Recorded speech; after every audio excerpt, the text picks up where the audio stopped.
नमस्कार। आज हम 1857 के विद्रोह पर एक गहरी नजर डालने वाले हैं।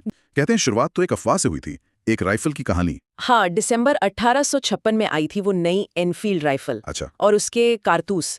बात ये फैली कि भाई कारतूस पर गाय और सुअर की चर्बी लगी है। और उसे दांत से काटना पड़ता था। एग्जैक्टली तो जाहिर है हिंदू और मुस्लिम दोनों सिपाहियों के लिए ये धर्म का सवाल बन गया। उनकी भावनाएं भड़क उठी। और इसी ने फिर आग लगाई। पहले बैरकपुर में मंगल पांडे। हाँ, 29 मार्च 1857 को। फिर उन्हें फांसी दी गई 8 अप्रैल को। और उसके बाद मेरठ में 10 मई को सिपाहियों ने सीधा सीधा विद्रोह कर दिया। लेकिन जैसा हमारे स्रोत बताते हैं, ये चर्बी वाला कारतूस वो तो बस एक चिंगारी थी। हाँ, मतलब बारूद तो पहले से जमा हो रहा था। कई वजहें थी। बिल्कुल, राजनीतिक कारण ही देख लें। जैसे वो वेलेस्ली की सहायक संधि। हाँ, जिसने राज्यों की आजादी तो बस नाम की रख दी थी। और फिर डलहौजी की वो क्या कहते हैं, हड़प नीति। व्यपगत का सिद्धांत कि अगर राजा का अपना बेटा नहीं तो राज्य गया अंग्रेजों के पास। सही कहा। सतारा, झांसी, नागपुर, कितने राज्य ऐसे ही हड़प लिए गए। और 1856 में अवध का विलय भी तो था, कुशासन का इल्जाम लगाकर। जी, और सिर्फ राज्य ही नहीं, पेंशनें बंद कर दी, उपाधियां छीन ली, नाना साहब की पेंशन बंद हुई। और मुगल बादशाह बहादुर शाह जफर के लिए तो कहा गया कि उनके बाद लाल किला भी छोड़ना होगा, बादशाहत भी खत्म। ये तो सीधे सीधे अपमान था भारतीय शासकों का। लेकिन ये गुस्सा सिर्फ ऊपर तक नहीं था, आम लोगों का क्या? अरे आम आदमी तो आर्थिक नीतियों से पिस रहा था। जमीन पर इतना भारी टैक्स। वो स्थायी बंदोबस्त, रैयतवाड़ी, महालवाड़ी। हाँ, किसानों की तो कमर ही टूट गई थी। और उधर ब्रिटेन का माल भारत में आने से यहाँ के कारीगर, दस्तकार सब बर्बाद। मतलब दोहरी मार। किसान भी परेशान, कारीगर भी। और इनाम कमीशन ने तो बम्बई में ही हजारों जागीरें छीन ली जमींदारों से। तो गुस्सा तो नीचे तक फैला हुआ था। और फिर वो सामाजिक और धार्मिक कारण भी थे ना। बिल्कुल। एक तो अंग्रेजों का वो बर्ताव, भारतीयों को कम समझना, नस्ली भेदभाव। हाँ। फिर उन्होंने सती प्रथा रोकी, बाल विवाह पर रोक लगाई। अब देखिए, ये थे तो सुधार, पर लोगों को लगा कि उनके धर्म में दखल है। हाँ। और ऊपर से ईसाई मिशनरियों का अपना प्रचार चल रहा था, धर्मांतरण की कोशिशें। और फौजियों के लिए भी तो कुछ था, वो समुद्र पार भेजने वाला कानून। जी, 1856 का सामान्य सेवा भर्ती अधिनियम। उस जमाने में समुद्र पार जाना मतलब धर्म भ्रष्ट होना माना जाता था। और फौज में वैसे भी भेदभाव था, कम तनख्वाह, प्रमोशन नहीं। ऊंचे पद तो बस अंग्रेजों के लिए थे।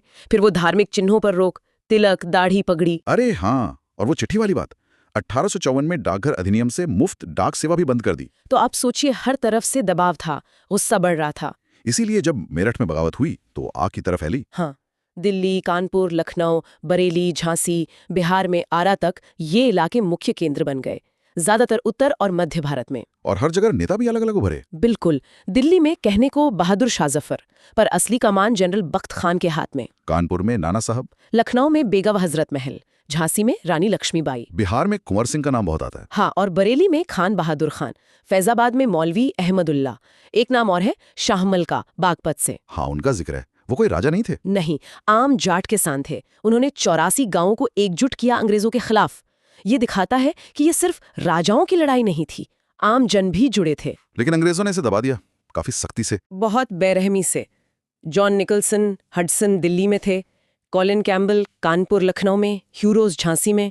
दिल्ली पर तो सितंबर 1857 में ही वापस कब्जा हो गया था। हाँ, और बहादुर शाह जफर को रंगून भेज दिया। उनके बेटों को तो हडसन ने गोली मार दी। शाहमल के साथ भी बहुत क्रूरता हुई। जी, उनका सिर काट दिया गया था। 1858 आते आते लगभग हर जगह विद्रोह कुचल दिया गया। तो सवाल उठता है कि इतनी बड़ी लड़ाई, इतनी व्यापक, आखिर पूरी तरह कामयाब क्यों नहीं हो पाई? देखिए, कई वजह थीं। एक तो ये पूरे भारत में एक साथ नहीं फैली। दक्षिण भारत, पंजाब काफी हद तक इससे अलग रहे। अच्छा। दूसरा, समाज के सारे तबके इसमें शामिल नहीं हुए। जैसे पढ़ा लिखा मध्यम वर्ग या कई राजे रजवाड़े और जमींदार, वो अंग्रेजों के साथ बने रहे। और शायद एक लीडरशिप की कमी भी थी, मतलब कोई एक सेंट्रल कमांड। हाँ, वो भी था। अलग अलग नेता थे, पर उनमें आपसी तालमेल की कमी थी। सबके अपने अपने हित भी थे। और अंग्रेजों के संसाधन, वो तो थे ही, बेहतर हथियार, पैसा, और सबसे बड़ी बात रेलवे और टेलीग्राफ जैसी तेज संचार व्यवस्था।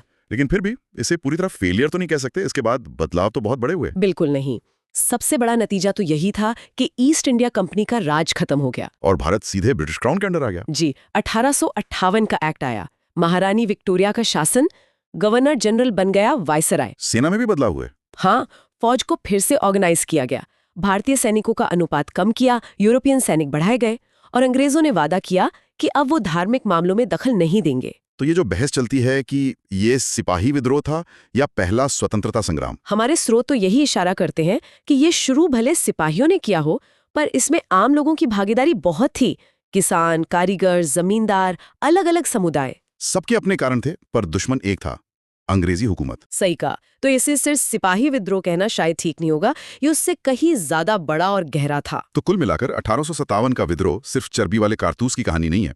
ये सालों से जमा हो रहे गुस्से का नतीजा था, राजनीतिक, आर्थिक, सामाजिक, धार्मिक। और भले ही वो तुरंत कामयाब नहीं हुआ, उसने ब्रिटिश राज की जड़ें हिला दी, भारत में उनके राज करने का तरीका बदल दिया। जैसा सावरकर ने कहा, 1857 का स्वातंत्र्य समर, इसने आगे की पीढ़ियों को रास्ता दिखाया। बिल्कुल, और ये सोचने वाली बात है कि इस विद्रोह की जो गूंज थी उसने आगे आजादी की लड़ाई को कैसे शक्ल दी, और क्या 1857 से मिले सबक आज भी हमारे लिए कोई मायने रखते हैं।